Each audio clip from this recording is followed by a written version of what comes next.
বড়দির ঠাকুর ঘর। শ্রীকৃষ্ণ আর রাধারানীকে কি সুন্দর লাগছে।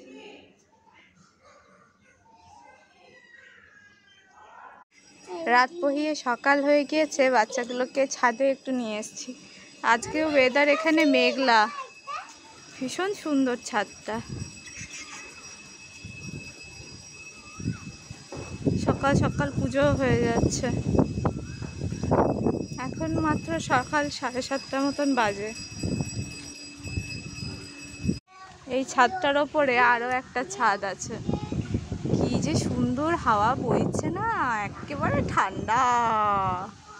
ছাদে এসে দেখা মিলল একটা সুন্দর সাদা র্যাবিটের খরগোশ। ওই দেখো বাবান, খরগোশ। বড়দিদের বাড়ি আসার জন্য এই সামনের গেটটা খুলে আসতে হবে। এইটা ফ্রন্ট দিকটা। বড়দির দুটো কি সুন্দর সাকুলেন্ট ক্যাকটাস রয়েছে।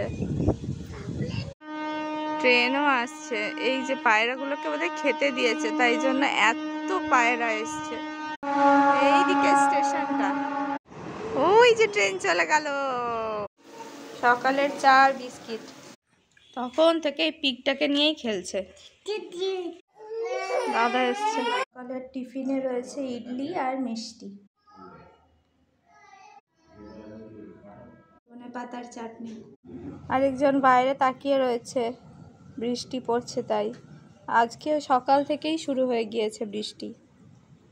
বাইরে তো ভালোই জোরে বৃষ্টি পড়ছে, পলকেও আনতে যাব, কি যে হবে।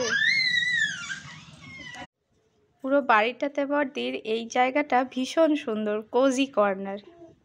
এটা খুব সুন্দর সোফাও আছে। আর এটা ওদের বেডরুমটা। এই যে মা, সোনা কাকা, কাকিমা, বড় কাকিমা সবাই এসছে। এই যে সবাই এসে গেছে। মারা এই আসলো, দিয়ে টিফিন খেতে বসেছে।